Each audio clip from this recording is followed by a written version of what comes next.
Graça e paz do Senhor Jesus, amém? Glória a Deus. Estamos na casa de Deus, lugar onde nós podemos nos encontrar com Deus através da palavra, através da comunhão com aqueles que, assim como nós, carregamos a mesma fé em Cristo Jesus. Então, o que nos une é Cristo, é a nossa fé em Cristo. Por isso que a palavra de Deus diz que nós temos um só Senhor, temos um só Espírito, um só Deus e Pai e uma só fé. Então isso nos une. Então as nossas diferenças, as nossas divergências, ou tudo aquilo que possa ser usado para nos afastarmos dos outros, cai por terra diante da presença de Jesus em nossas vidas. Amém? Nesse momento eu quero saudar aqueles que nos visitam. Nós temos aqui visitantes nessa noite, e eu gostaria que, ao mencionar o nome dos nossos visitantes, você não ficasse constrangido, mas apenas ficasse em pé para nós podermos conhecê-los e saudar a vocês nesta noite. Então nós temos aqui a Amanda está ali, Maria Luísa, na salinha, Francisco, Otacílio e Enoeli, muito bem, e Janaína. Janaína está lá Janaína veio na quarta, né? Vamos saudar os irmãos. Sejam bem-vindos em nome do Senhor Jesus. Que Deus abençoe a vida de vocês. Para nós é uma alegria ter vocês aqui conosco nesta noite. Irmãos, vamos falar hoje um pouco sobre planos. Os nossos planos e os planos de Deus. O ano já começou, já faz 8 meses. A gente parece que começou ontem, né? E já chegamos no mês de agosto, já estamos indo no mês de setembro. Eu não sei quantos tiveram essa impressão que parece que o tempo voou, nem correu, ele voou, né? E você que fez muitos planos no início do ano, quantos planos aconteceram daqueles que você fez? Quantos planos se realizaram? Quantos planos deram certo? E quantos não deram certo, né? Mas o fato é que nós somos pessoas que planejam. Nós planejamos nossa vida financeira, planejamos nossa vida familiar, planejamos muitas vezes como que nós vamos trocar, às vezes, de carro, ou fazer uma mudança em casa, ou planejamos uma viagem, ou simplesmente planejamos pagar as contas, né? Precisamos pagar as contas. Enfim, cada um tem lá o seu planejamento. E isso faz parte da nossa vida, por quê? Porque nós somos criados à imagem de um Deus planejador, ou um Deus que planeja. A palavra de Deus nos diz que o Senhor nosso Deus, Ele, no início de tudo, lá em Gênesis, Ele criou a terra, e Ele foi criando as coisas, e Ele foi criando tudo no seu tempo. Foram 6 dias em que Deus trabalhou, e Ele foi criando ali, de forma cronológica, cada situação. E Ele vai colocando na nossa mente a ideia de cronologia de etapas, cronologia de tempo, mostrando que o planejamento exige organização, né? Então Ele não fez tudo num dia só, Ele não fez tudo de uma vez só, Ele fez em etapas, mostrando que muitas vezes quem quer alcançar ou realizar algo tem que fazer em etapa, fechar uma etapa para começar uma outra etapa, fechar uma etapa para começar uma outra etapa. Eu sempre digo que quem quer fazer muita coisa ao mesmo tempo, acaba não fazendo nada, né? Nós precisamos ser organizados. E é interessante que Deus, Ele não se cansa e nem se fatiga, mas no 7º dia diz que Ele descansou.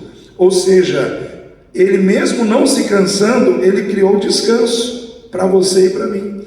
Ou seja, Ele pensou em nós, porque Ele não cansa, mas você cansa. Você se fatiga, eu me canso, eu me fatigo. E no planejamento dele, Ele criou descanso para nós. Ou seja, existe um tempo que nós temos que trabalhar, mas existe um tempo que nós temos que descansar.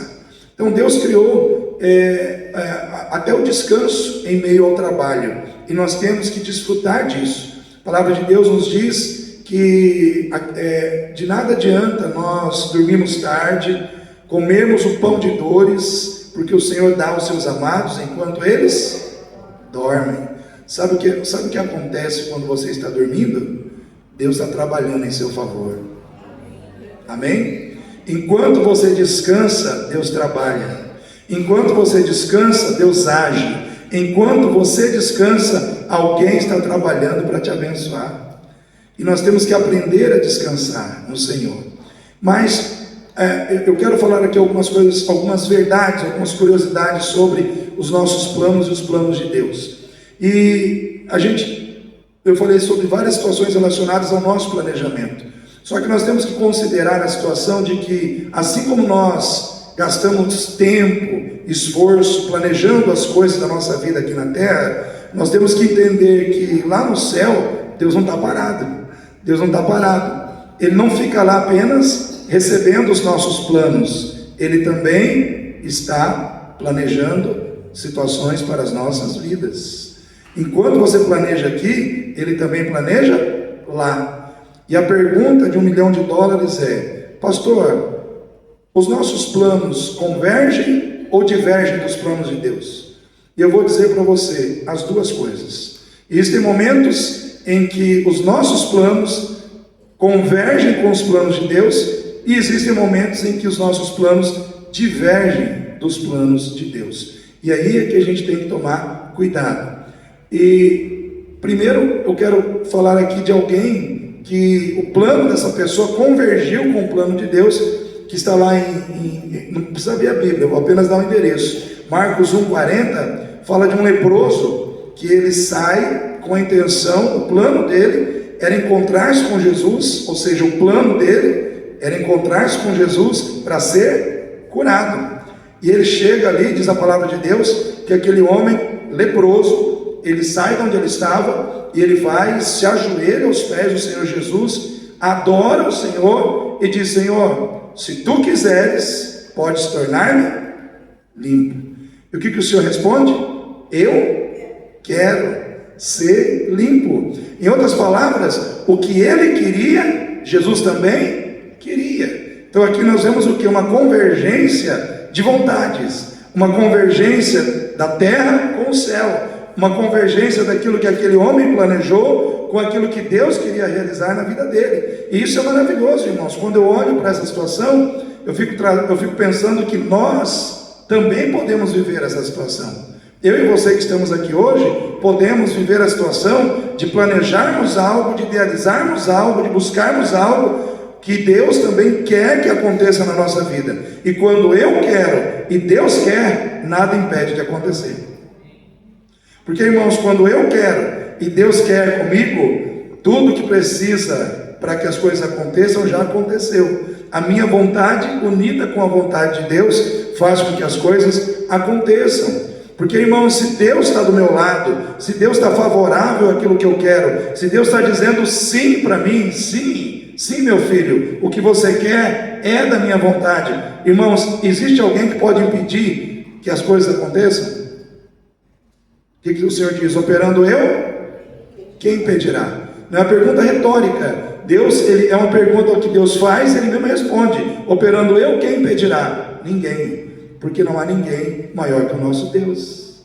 Não há ninguém que tem mais poder que o nosso Deus. Não há ninguém que exerça maior autoridade sobre todas as coisas que o nosso Deus.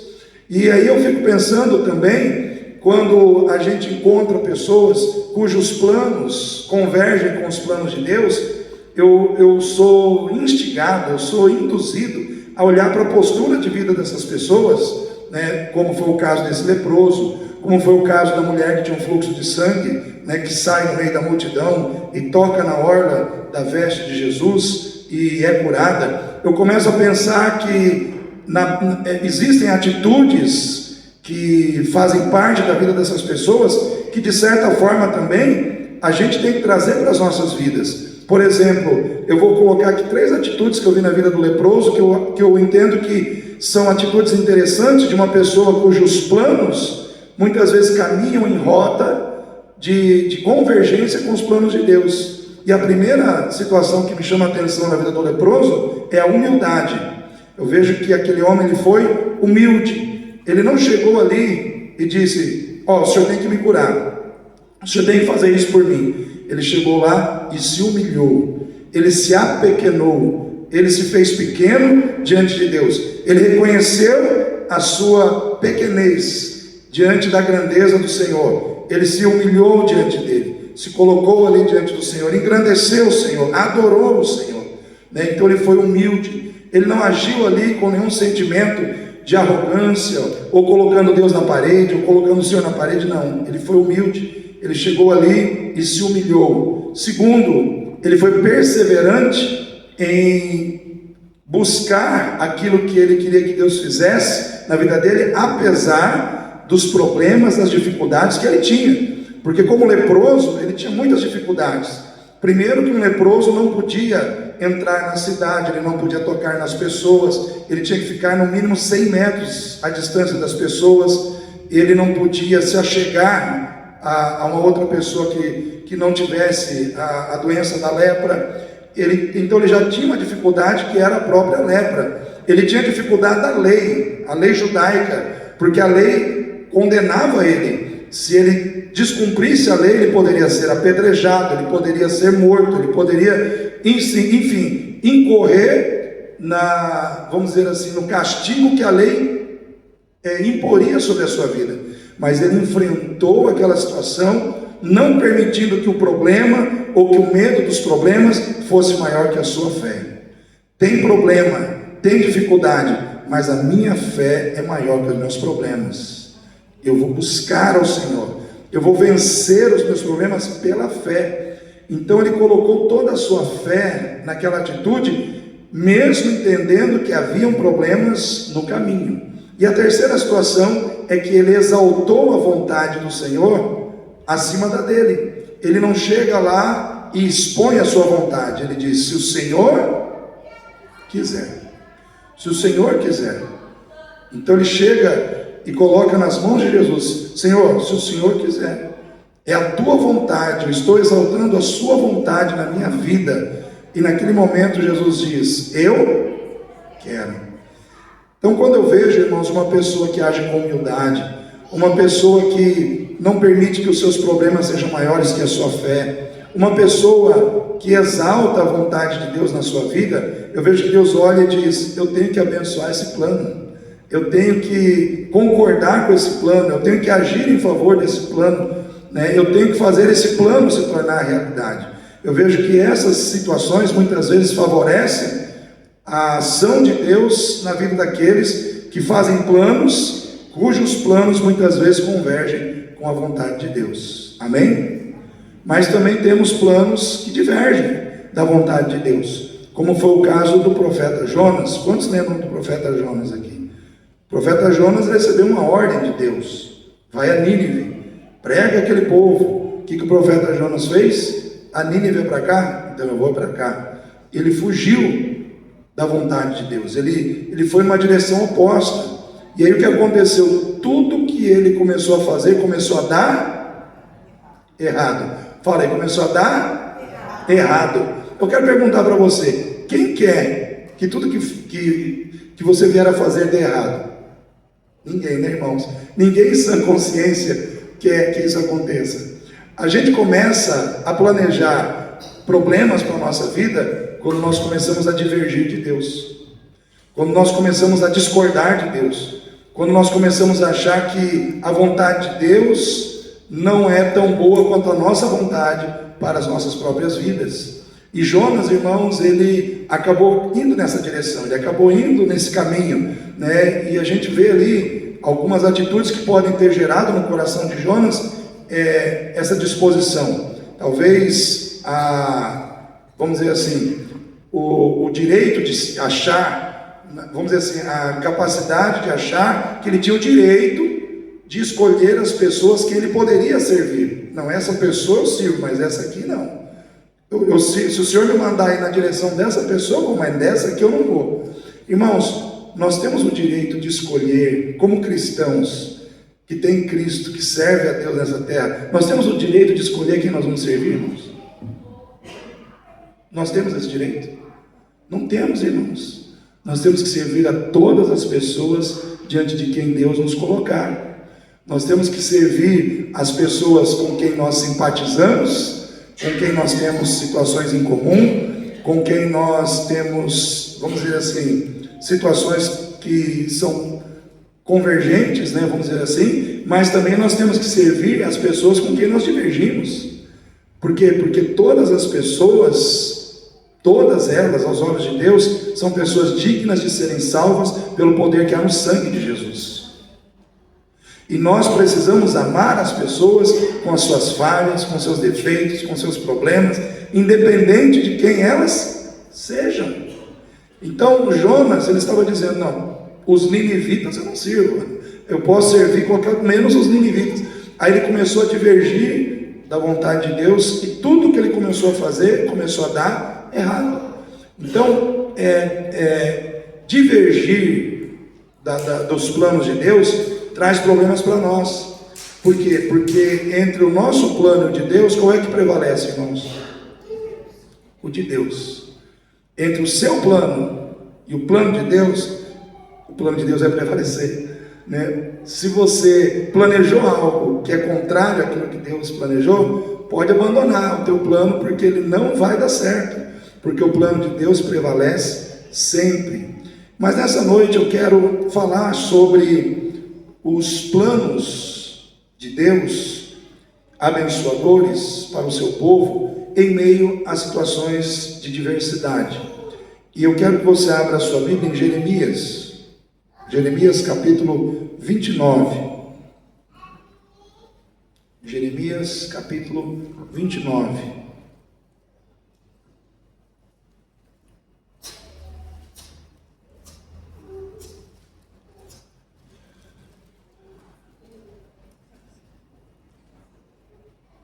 Jeremias 29, 4.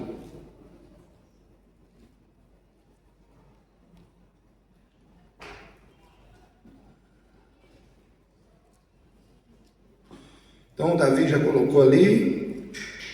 Quem não tiver Bíblia já pode acompanhar ali no telão, né?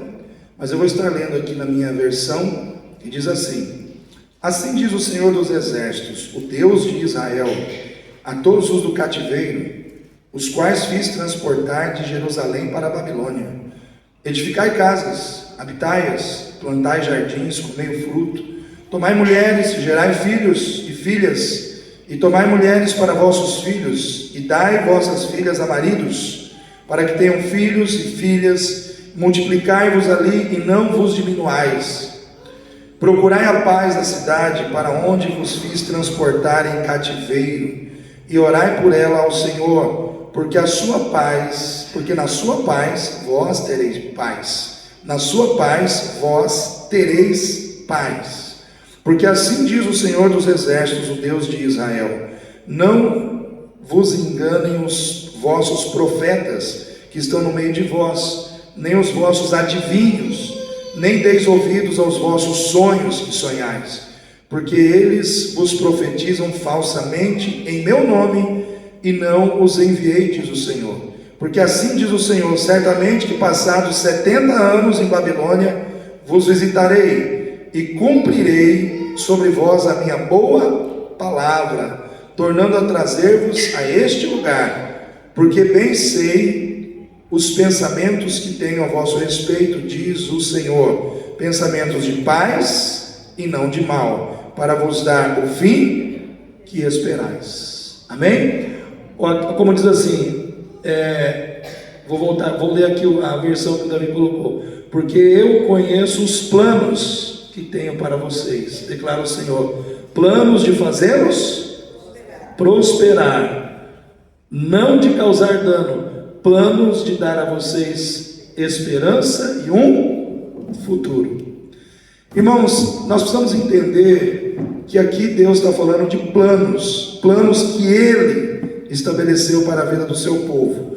E nós precisamos entender aqui o contexto desse texto, para que nós não venhamos a criar, vamos dizer assim, uma ideia errada do texto, porque muitas vezes nós, como povo de Deus, corremos o risco de pegar um texto fora do contexto e começar a declarar aquele texto como se fosse um mantra na nossa vida, que nem Filipenses 4,13: posso todas as coisas naquele que me fortalece. Aí tem gente que fica assim: eu posso todas as coisas naquele que me fortalece, posso todas as coisas naquele que me fortalece, como se esse posso todas as coisas naquele que me fortalece fosse a situação de você passar nessa vida, passar nessa terra, sem ter que sofrer nenhum tipo de situação ruim, sem passar por nenhuma situação desagradável, sem passar por nenhuma situação de sofrimento ou de aflição. A pessoa ela interpreta desse jeito: posso todas as coisas que me fortalecem, então eu não vou passar por sofrimento, eu não vou passar por aflição, eu não vou passar por dor, eu não vou passar por nada disso. Se você pensa assim, é errado. É um pensamento enganoso, é uma interpretação errada do texto, dentro do contexto que ele tem. Porque quando o apóstolo Paulo diz: posso todas as coisas naquele que me fortalece, no versículo 13, lá no versículo 12, ele diz algo muito interessante, porque a gente tem que entender que antes do 13 vem o 12, né? E lá no 12 ele diz assim: sei estar abatido, sei também ter abundância, e em toda maneira e em todas as coisas estou instruído, tanto a ter fartura como a ter fome, tanto a ter abundância como a padecer necessidade. Em outras palavras, ele diz assim: eu posso todas as coisas naquele que me fortalece. Mas não é um posso todas as coisas de não passar por problema.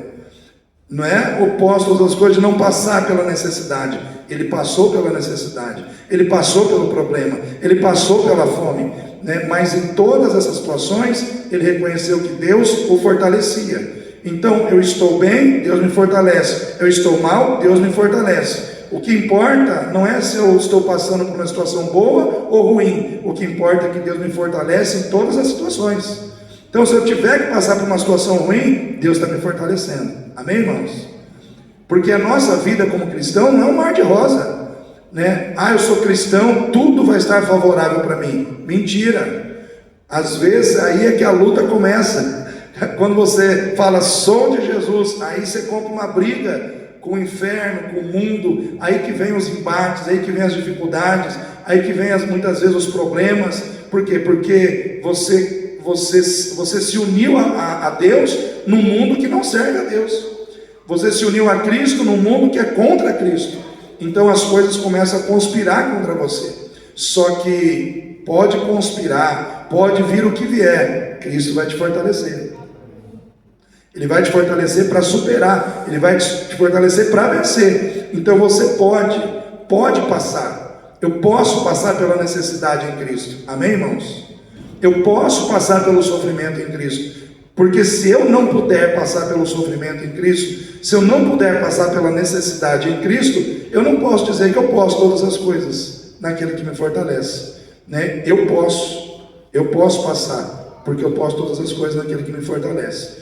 Então esse texto aqui, que fala: eu sei que planos que eu tenho para vós, planos de paz e não de mal, para vos fazer prosperar, para vos dar uma esperança e um futuro. Essa palavra vem para um povo que está em cativeiro, para um povo que está numa situação de sofrimento, numa situação de dificuldade, porque o povo que recebeu essa palavra era o povo de Deus, mas que estava passando por uma situação de cativeiro em função da desobediência, em função de ter dado as costas para o Senhor, né? O profeta Jeremias, no capítulo 25, se você ler todo o capítulo 25, depois você lê em casa, ele diz assim para o povo: 23 anos, madrugando, acordando cedo, eu vim e trouxe a vocês a palavra do Senhor, dizendo a vocês: se convertam dos seus maus caminhos, avaliem os seus caminhos, vejam onde vocês estão errando para com o Senhor, consertem os seus caminhos, porque se vocês não consertarem os seus caminhos, o Senhor vai tratar com vocês, trazendo um cativeiro. Ele vai enviar o rei Nabucodonosor. Só que vocês não deram ouvidos, vocês fecharam os ouvidos ao Senhor, e o Senhor diz: enviarei o rei Nabucodonosor, meu servo, e ele vai tirar de vocês tudo que vocês têm, vai tirar de vocês tudo aquilo que vocês têm como segurança na vida de vocês, tudo aquilo que vocês olham e dizem: a minha segurança está aqui. O Senhor vai tirar toda essa segurança. Vocês acham que a segurança de vocês está no dinheiro? O Senhor vai tirar todo o dinheiro que vocês têm. Vocês acham que a segurança de vocês está nos campos, na lavoura que vocês têm, na plantação que vocês têm? Deus vai tirar toda a plantação. Vocês acham que a segurança de vocês está no templo? pois o Senhor está dizendo que o templo vai virar pó, o templo será completamente destruído. Por quê? Porque vocês estão colocando a segurança naquilo que não é a segurança, porque nenhuma dessas situações verdadeiramente dá segurança a vocês, porque a segurança de vocês sou eu, o Senhor, e vocês me deixaram de lado. Então o Senhor estava dizendo isso ao povo, só que o Senhor disse através do profeta: vocês, por isso, vocês viverão um cativeiro, e não será um cativeiro de 2 semanas, será um cativeiro de 70 anos, e não deixe os falsos profetas enganarem vocês, porque virão falsos profetas e dirão: vai passar, vai ser rapidinho, vai ser questão de dias. Não vai não, vai ser 70 anos, mas depois de 70 anos, eu vou cumprir a minha boa palavra na vida de vocês. Eu vos darei uma esperança, eu vos darei um futuro, eu vos levarei para o lugar da onde vocês foram tirados. Lá vocês reconstruirão novamente o templo, reconstruirão novamente os muros que foram quebrados, e vocês me adorarão novamente no lugar aonde eu separei para vocês me adorarem. Então vem essa promessa do Senhor para o seu povo nesse contexto de cativeiro. E o Senhor, irmãos, ele usa 4 reis persas para cumprir essa promessa. O primeiro rei chama-se rei Ciro. Se você vai lá em Isaías capítulo 45, você vai ver lá Deus falando com o rei Ciro, dizendo: Ciro, meu ungido, eu vou adiante de ti, despedaçarei as cadeias de bronze, os ferrolhos de ferro, darei a ti os tesouros da escuridade, e por amor a Jacó, eu te darei o governo sobre todas as nações da terra, para que você ajude o meu povo. O que aconteceu, irmãos? O rei Ciro, rei persa, ele se apodera, vamos dizer assim, do governo da terra. Aí ele vence o rei da Babilônia, e ele começa a fazer o quê? Tudo aquilo que o rei da Babilônia tirou do povo de Deus, os utensílios de prata, de ouro, ele vai devolvendo ao povo, e ele vai reunindo recursos para que o povo volte novamente para Jerusalém, para que eles voltem a cultuar ao Senhor na sua terra. E juntamente com Ciro vem o rei Dário. Depois do rei Dário vem Ataxerxes I, Ataxerxes II, e todos esses reis persas, que hoje é o Irã, Olha só, Israel e Irã estão em guerra, mas era o Irã no passado. A Pérsia ajudou o povo de Deus nessa época a reconstruir os muros, a reconstruir o templo, para que eles pudessem viver o plano de Deus, o plano de Deus, o plano de prosperidade, o plano de restituição, o plano de bênção que Deus havia estabelecido em favor do seu povo.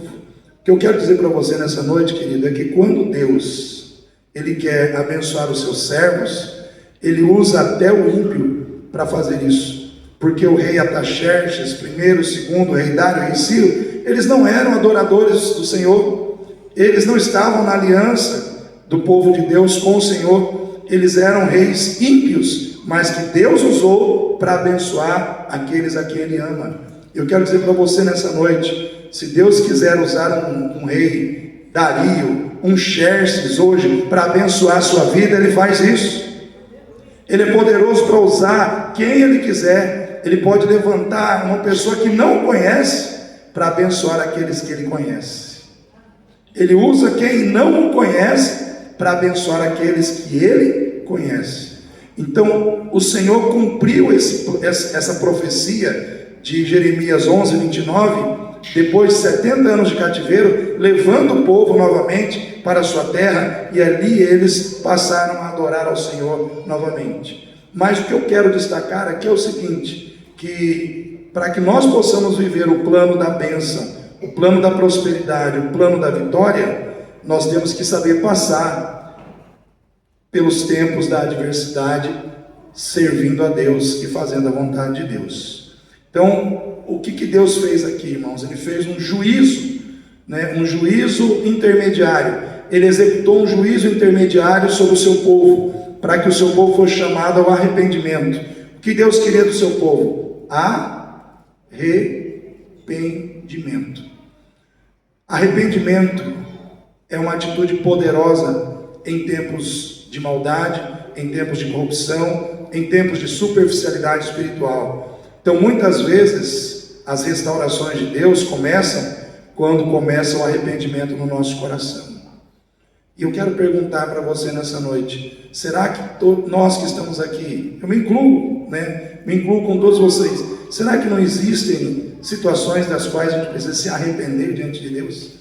Será que hoje não há necessidade de arrependimento em nossos corações? Se nós formos fazer uma análise profunda no nosso coração, muitas vezes nós, como povo de Deus, não vivemos o plano ou a versão prazerosa do plano de Deus, porque muitas vezes permitimos que o conflito entre a visão de Deus com a nossa visão prevaleça em relação àquilo que nós consideramos melhor para a nossa vida, diferentemente daquilo que Deus considera ser o melhor para a nossa vida. Ou seja, a gente permite que exista um conflito de visão sobre aquilo que é melhor para nós, e aí a gente diverge do que Deus pensa, e a gente começa muitas vezes a se desviar da vontade de Deus. Então, por exemplo, se eu perguntasse para muitas pessoas aqui hoje, dentro do seu planejamento, o que é melhor para você?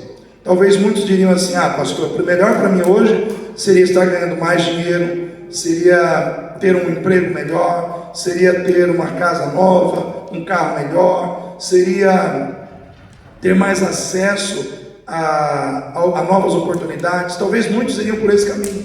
E não tem nada de errado nisso, irmãos. Não tem nada de errado a gente pensar em melhorar a nossa vida física ou a nossa vida material. Não tem nada de errado a gente pensar em termos uma casa melhor, um carro melhor, uma condição melhor.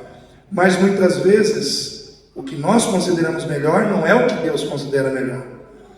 Às vezes para Deus, o melhor para você hoje não é dinheiro, casa nova, carro novo. Às vezes o melhor na visão de Deus para você e para mim seja vida de santidade.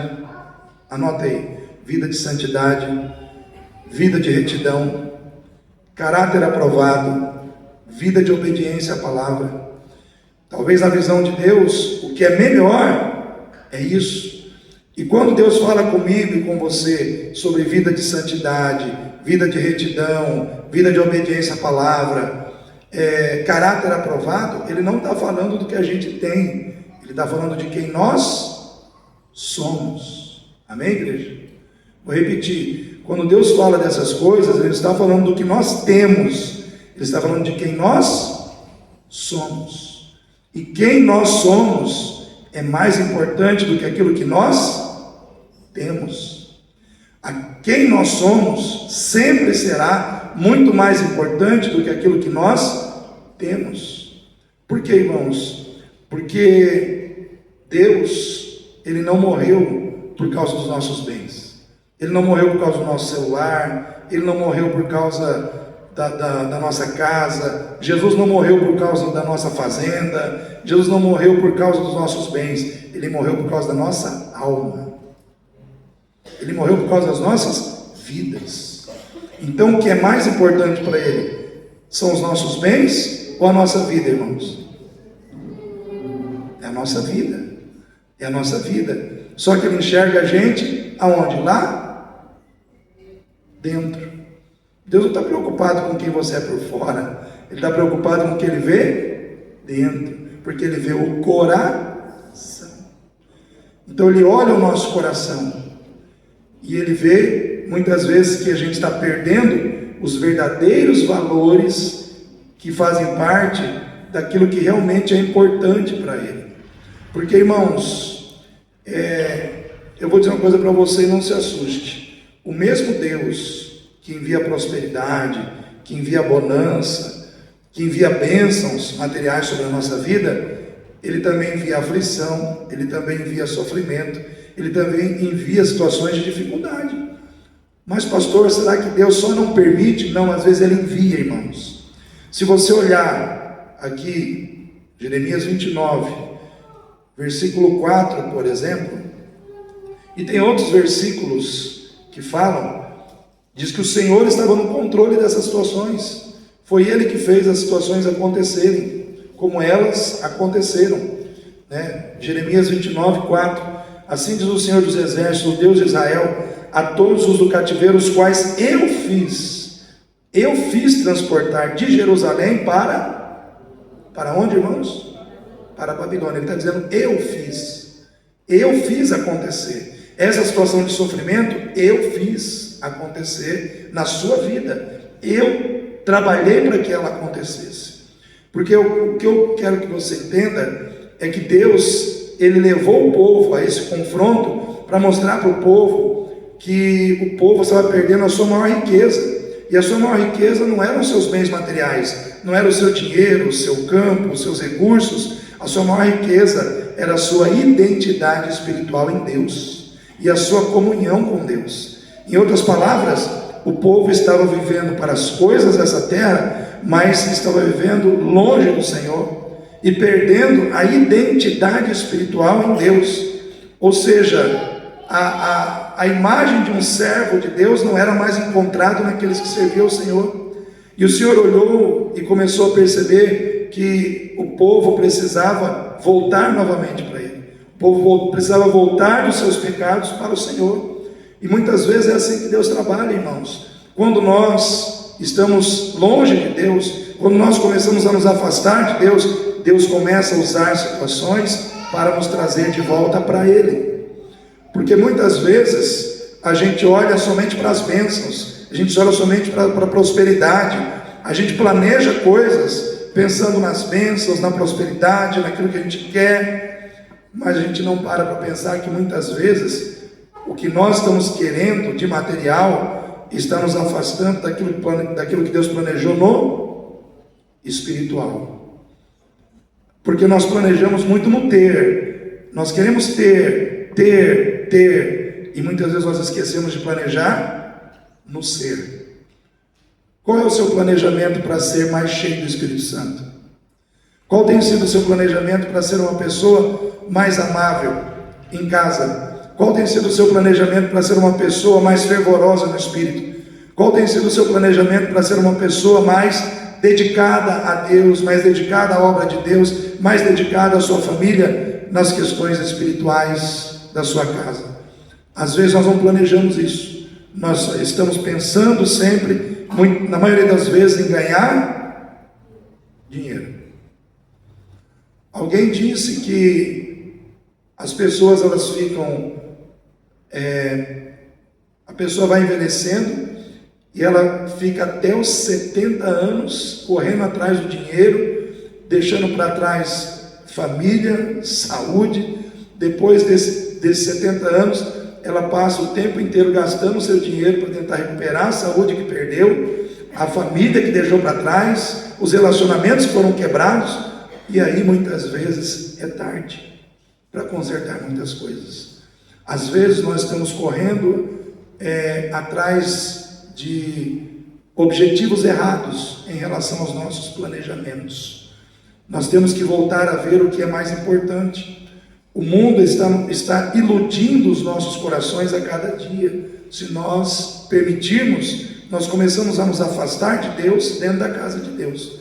Nós começamos a nos afastar da vontade de Deus, mesmo estando na casa de Deus.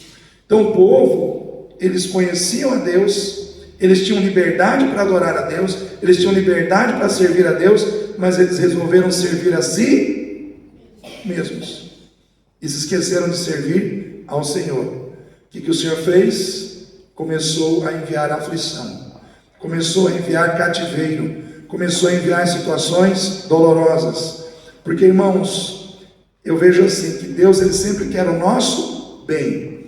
Quando nós acertamos, quando nós fazemos o que Deus quer, aí Ele envia prosperidade, Ele envia bênção, Ele envia ganhos financeiros como recompensa. Esse é o bem que vem como recompensa. Mas quando a gente se afasta de Deus, a gente dá as costas para Deus, a gente se desvia da vontade de Deus, Deus manda o bem através de tratamento. Aí Ele envia aflições para tratar com o nosso coração. Porque o plano de Deus não é o teu bolso cheio de dinheiro. O plano de Deus é a tua vida cheia do Espírito Santo. Vou repetir, o plano de Deus não é você cheio de dinheiro, cheio de bens materiais, mas é você cheio do Espírito Santo, vivendo uma vida longe do pecado, em submissão à vontade dEle. Porque é melhor você estar sem dinheiro, mas com Deus e vivendo em amizade com Deus, do que cheio de dinheiro, cheio de bens materiais, mas correndo o risco de começar a receber tratamento de Deus. Irmãos, Deus é um Deus que abençoa,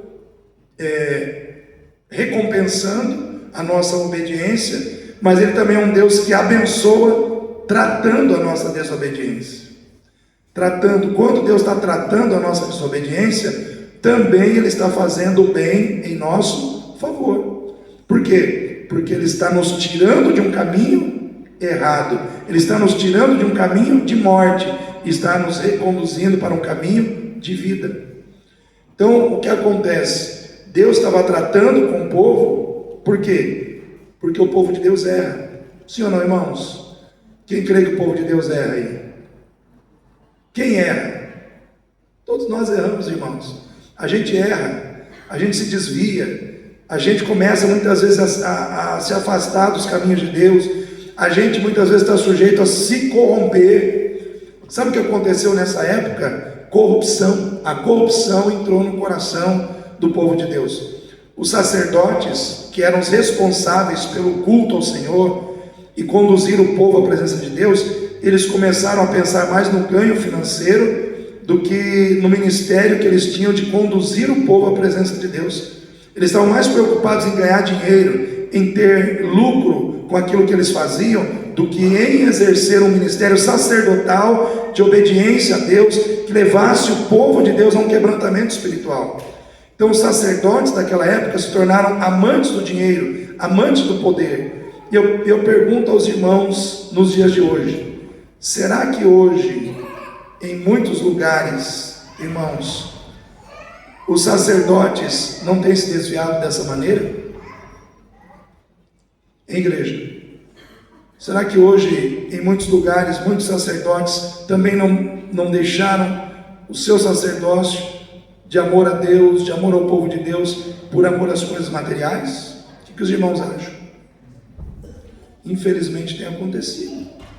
A gente olha, liga a televisão, vê as notícias, e aí a gente vê escândalos, pastores envolvidos em escândalos, pessoas que estão no altar envolvidos em escândalos. Então é um tempo onde a gente tem que avaliar aonde está o nosso coração. A minha pergunta para você é: o seu coração ainda está em Deus? Pergunta para o seu irmão: o seu coração ainda está em Deus?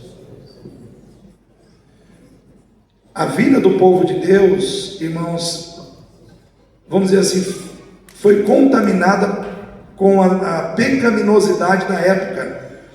Você ia na casa de um crente da época, você via as mesmas coisas que você via na casa de um não crente. A mesma linguagem obscena, os mesmos palavrões que você via na casa de um não crente, você via na casa de um crente. Trazendo para o nosso mundo hoje, as mesmas músicas indecentes que se ouvia na casa de um não crente, se ouvia na casa de um crente. Ou seja, não havia diferenciação de vida. O povo estava vivendo para o pecado, o povo estava vivendo no pecado. Então o que aconteceu? Deus mandou um cativeiro externo para libertar o povo de um cativeiro interno, porque o povo estava vivendo um cativeiro interno. Aí Deus falou: eu tenho que libertar o meu povo do cativeiro interno, aí por isso eu vou mandar um cativeiro externo, para que eles possam ser libertos, para que eles possam se libertar dessa escravidão interior que o pecado colocou em seus corações, porque eu quero o meu povo de volta para mim. Deus queria o povo de volta para Ele, e é assim que Deus trabalha, irmãos. Deus, Ele quer cada um de nós de volta para Ele todos os dias. Ele quer ver você orando com fervor diante dEle todos os dias. Ele quer ver você submisso à vontade dEle todos os dias. Ele quer ver você perdoando quem te agride todos os dias. Ele quer ver você grato a Ele todos os dias, não só de vez em quando. Ele nos quer todos os dias fazendo a vontade dEle. E o mundo trabalha para que a gente se afaste da presença de Deus, se afaste da vontade de Deus todos os dias. Então nós precisamos avaliar como Deus muitas vezes tem tratado os nossos planos. Como estão os nossos planos? Eles estão convergindo com os planos de Deus? Ou os nossos planos estão batendo de frente com os planos de Deus? Se a gente olha para a terra hoje, irmãos, a gente vê tanta catástrofe, sim ou não? Irmãos, a terra está sendo aquecida. Quem concorda comigo? O verão que está tendo na Europa, nunca teve, né? O índice de calor que as temperaturas atingiram na Espanha e em outros países ali, nunca alcançaram esse nível, né? Nós estamos vendo terremotos. Quantos terremotos você acha que já aconteceu esse ano? Irmão, só aqui na Colômbia, aqui na Venezuela, né? Acho que no Peru também aconteceu. Está acontecendo coisas que nunca, irmãos. Quem já tinha visto tornado no Brasil? Furacão, tornado, essas coisas? Irmãos, eu nunca tinha visto. E isso tudo está acontecendo cada dia mais, com mais constância. E a gente vê que a região mais assolada qual que é? Qual que é a região mais assolada por essas catástrofes? Rio Grande do Sul. Rio Grande do Sul. Irmãos, eu conheço missionários lá que atuam no Rio Grande do Sul, que falam que o Rio Grande do Sul, infelizmente, se tornou um polo de satanismo, né, de religiões afro, e por aí vai. Que o Rio Grande do Sul se tornou um polo para essas situações. Que tem uma estátua gigante lá de Satanás, não sei que cidade lá. Irmãos, isso demonstra o quê? Uma aproximação de Deus ou um distanciamento de Deus? Um distanciamento de Deus. Um distanciamento de Deus. Quanto mais distante de Deus as pessoas vão ficando, mais perto do desastre elas vão ficando. O teu desastre, o meu desastre, muitas vezes é uma consequência da distância que estamos de Deus. Quanto mais pertinho de Deus nós estamos, mais guardados nós estamos, irmãos. Mais protegidos nós estamos, mais abençoados nós estamos. Mas quanto mais distante de Deus nós ficamos, mais propensos nós ficamos aos tratamentos que virão. Para o quê? Para destruir a pessoa? Não. Para despertar o coração daquela pessoa para Deus. Sabe o que o Senhor diz através das catástrofes às pessoas? Ele está dizendo assim: repense os seus caminhos, reavalie os seus caminhos, porque são caminhos de morte, são caminhos de destruição. Reveja os seus caminhos, mude os seus caminhos. É isso que Deus está dizendo. Então, quando Deus corrige, quando Deus trata, Deus está fazendo o bem. Deus está tratando com o mundo. Por quê? Porque nós estamos vivendo num mundo que está matando Deus no coração das pessoas. Nós vivemos uma geração em que as pessoas não querem Deus.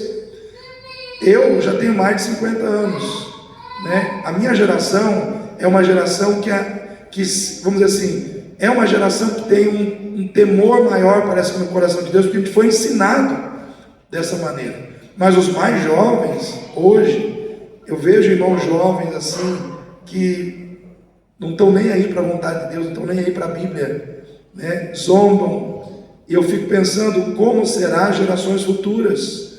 E nós sabemos que o que a Bíblia diz é que por se multiplicar a iniquidade, o amor de muitos se esfriará.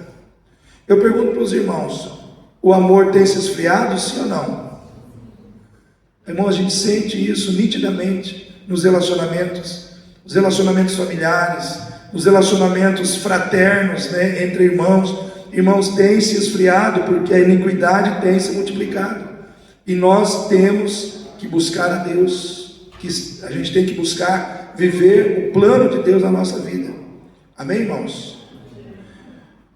Irmãos, segunda situação: em tempos de corrupção e de maldade, nós temos que entender que o nosso Deus, Ele cria planos abençoadores por trás de situações de sofrimento, e Ele criou aquela situação de sofrimento para abençoar o seu povo, para resgatar o seu povo para Ele. Mas também em tempos de corrupção e de maldade, é tempo de nós entendermos que é possível crescer investindo na família. É tempo de crescer investindo na família. Olha só o que diz o versículo 6. Diz assim: tomai mulheres, gerai filhos, tomai mulheres para os vossos filhos, e dai vossas filhas a maridos, para que tenham filhos e filhas, multiplicai-vos e não diminuais. O que esse texto está dizendo? Está dizendo para mim e para você: cresçam dentro de casa como família, invistam na instituição do casamento, invistam na preservação do casamento, invistam na educação dos filhos, invistam em fazer a família crescer e se fortalecer no Senhor. Nós estamos vivendo um tempo, irmãos, em que a família está sendo atacada constantemente pela ação do mundo, e nós precisamos cuidar da nossa família. É responsabilidade do homem, primeiro, responsabilidade do homem ser o sacerdote dentro da sua casa. Foi dada ao homem a responsabilidade maior de ser o líder dentro do seu lar. Então, irmãos, eu falo aos homens agora, eu, você, todos nós que estamos aqui, que somos homens, a responsabilidade maior do bem-estar do nosso lar está sobre os nossos ombros. O pastor Cláudio Duarte, ele disse numa palestra, eu achei muito interessante, que o homem, ele tem que ser o homem do altar, o homem do sofá e o homem da cama, da vida da sua mulher. Ou seja, no altar, o altar representa o seu ofício sacerdotal. Ele tem que ser o homem que ora. Um homem que ora dentro de casa, irmãos, muda tudo, muda todo o ambiente. Um homem que ora, um homem que clama a Deus pela sua família, ele muda o ambiente da sua casa. Então, o homem, ele tem que ser, como pai de família, como marido, ele tem que ser o sacerdote. O Larson vai lembrar disso, né, Larson? A sua mulher não pode ser mais espiritual que você. A pessoa mais espiritual da sua casa tem que ser você.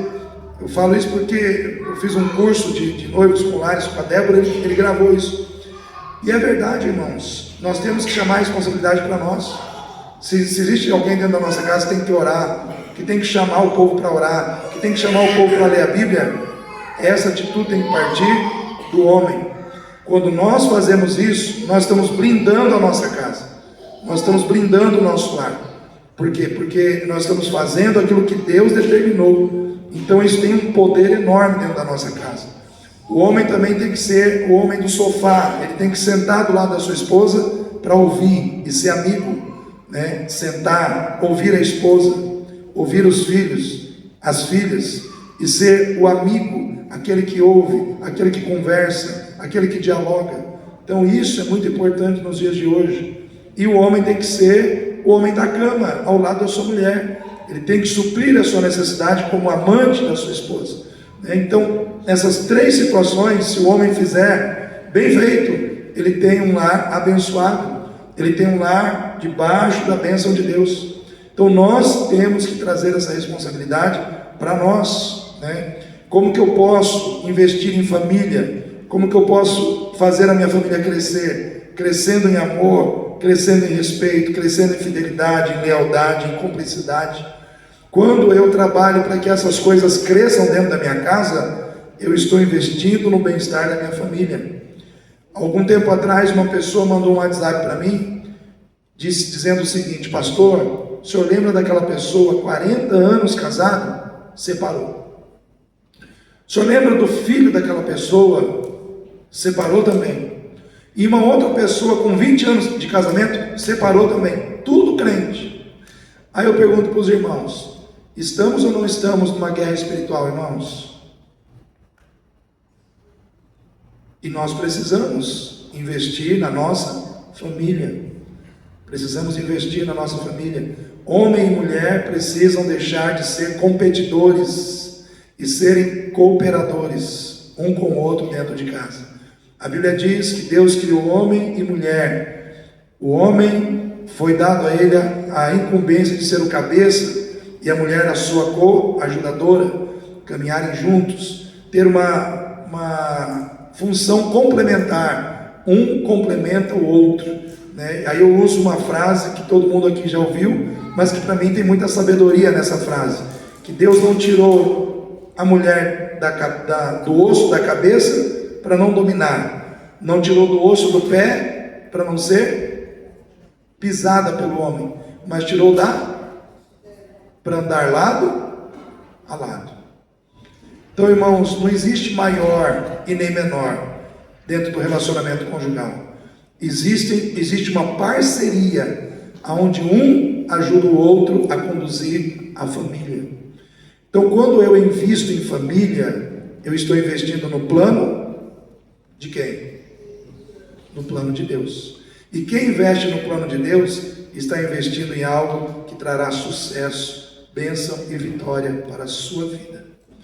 Então nós precisamos investir em família, precisamos investir nos nossos relacionamentos familiares.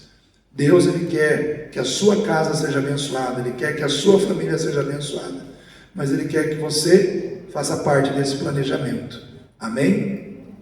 Quem recebe essa palavra aí nessa noite? Então nesse momento coloque-se em pé, vamos estar orando, colocando diante de Deus as nossas vidas, as nossas casas. Nós temos que entender, irmãos, que mais importante do que aquilo que nós temos é quem nós somos no Senhor. Deus, Ele não quer te perder para o pecado. Deus, Ele não quer te perder para o mundo. E se muitas vezes Ele não permite que algum plano teu vingue, é que talvez você precisa refletir, talvez mudar o rumo, talvez rever alguma situação que precisa ser mudada, alterada, algum rumo que precisa ser modificado, para que o plano de Deus possa convergir com o seu plano. Nessa noite o Senhor, Ele quer abençoar a sua vida, Ele quer abençoar o seu lar, Ele quer abençoar a sua família. Então nesse momento, se você está do lado de alguém da sua família, segure na mão dessa pessoa. Nós vamos estar orando nesse momento e pedindo para que Deus venha trazer bênção, pedindo para que Deus venha confirmar os planos que Ele tem com os planos que Ele mesmo colocou no nosso coração.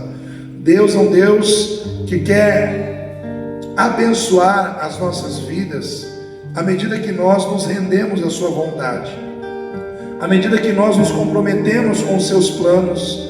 Ele também se compromete com os nossos. À medida que nós nos comprometemos com os seus projetos, Ele também se compromete com os nossos projetos. Então nessa noite, coloque no seu coração o propósito de se comprometer com os projetos de Deus. Como é que está a sua imagem de servo de Deus como evangelista? Como está a sua imagem de servo de Deus como evangelista, como missionário nesse mundo? Você é uma pessoa que tem falado de Jesus, do amor de Jesus, da graça de Jesus. Você é um servo que tem anunciado a Cristo, aonde você tem ido, aonde Deus tem te enviado. Como é que está a sua imagem como servo de Deus na condição de evangelista, na condição de missionário nessa terra?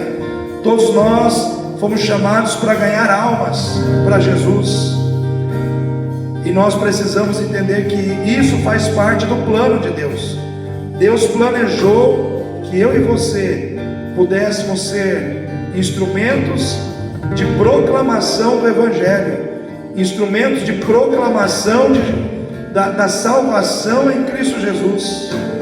Como é que está a sua imagem como servo de Deus que vive em santidade, que diz não ao pecado, que diz não ao erro, para dizer sim ao Senhor? Como é que está a sua imagem como servo de Deus que vive uma vida de santidade?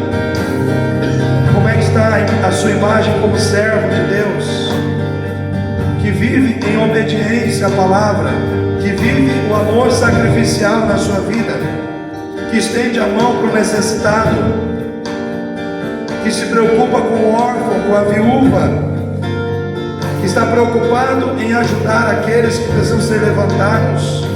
Como é que está a imagem de servo de Deus na sua vida? Nessa noite, coloque o seu coração diante do Senhor. É muito bom termos coisas, mas é muito melhor termos a aprovação de Deus na nossa vida. É muito melhor termos a aprovação de Deus na nossa casa, no nosso casamento. É muito melhor sentirmos que a mão de Deus está nos aprovando, que o Senhor está dizendo sim para as nossas vidas, porque estamos fazendo a sua vontade. Pai querido, em nome do Senhor Jesus, nesse momento eu coloco diante do Senhor estas vidas que estão aqui, ó Deus, que vieram aqui nesta noite, que receberam essa palavra, ó Deus, onde o Senhor nos fez refletir sobre os nossos planos e os planos do Senhor. O que é mais importante para o Senhor? O que é melhor para nós, aos olhos do Senhor? O que é mais relevante na nossa vida, aos olhos do Senhor? É isso que nós precisamos buscar hoje. É com essas situações que nós precisamos nos preocupar hoje. Nós não podemos ceder à tentação de vivermos para nós, ao invés de vivermos para o Senhor, ao invés de priorizarmos a vontade do Senhor. Deus, nos ajude, ó Deus, a vivermos para a Tua glória. Nos ajude a sermos filhos e filhas, ó Deus, que alegram o coração do Senhor, que alegram, ó Deus, o coração do Senhor. Nos ajude a sermos filhos e filhas que fazem a diferença nessa terra, Senhor, em nome de Jesus. Pai, pedimos perdão pelos nossos pecados, pedimos perdão pelas nossas falhas, pelos nossos erros, pela nossa displicência, pela nossa falta de entrega, pela nossa falta de dedicação ao Senhor. Perdoa-nos, ó Pai, em nome de Jesus, e nos ajude a caminhar na direção certa, a fazer aquilo que é agradável ao Teu coração, Senhor. Deus, coloco a vida de cada pessoa que está aqui em Tuas mãos. Peço que o Senhor nos dê uma semana vitoriosa, uma semana abençoada, uma semana debaixo do Teu cuidado, uma semana debaixo da Tua bênção, Senhor, em nome de Jesus. Deus, ajuda-nos, meu Pai, nessa semana. Ajuda-nos a sermos, meu Pai, ó Deus, pessoas que verdadeiramente o Senhor vai usar, pessoas que o Senhor verdadeiramente vai, ó Deus, fazer da nossa vida um canal de bênção, um canal, ó Deus, através de quem o Senhor vai curar vidas, libertar vidas, restaurar vidas, meu Pai, nesse tempo, em nome de Jesus. Nos ajude a sermos pessoas através de quem Cristo vai ser revelado ao mundo, Senhor.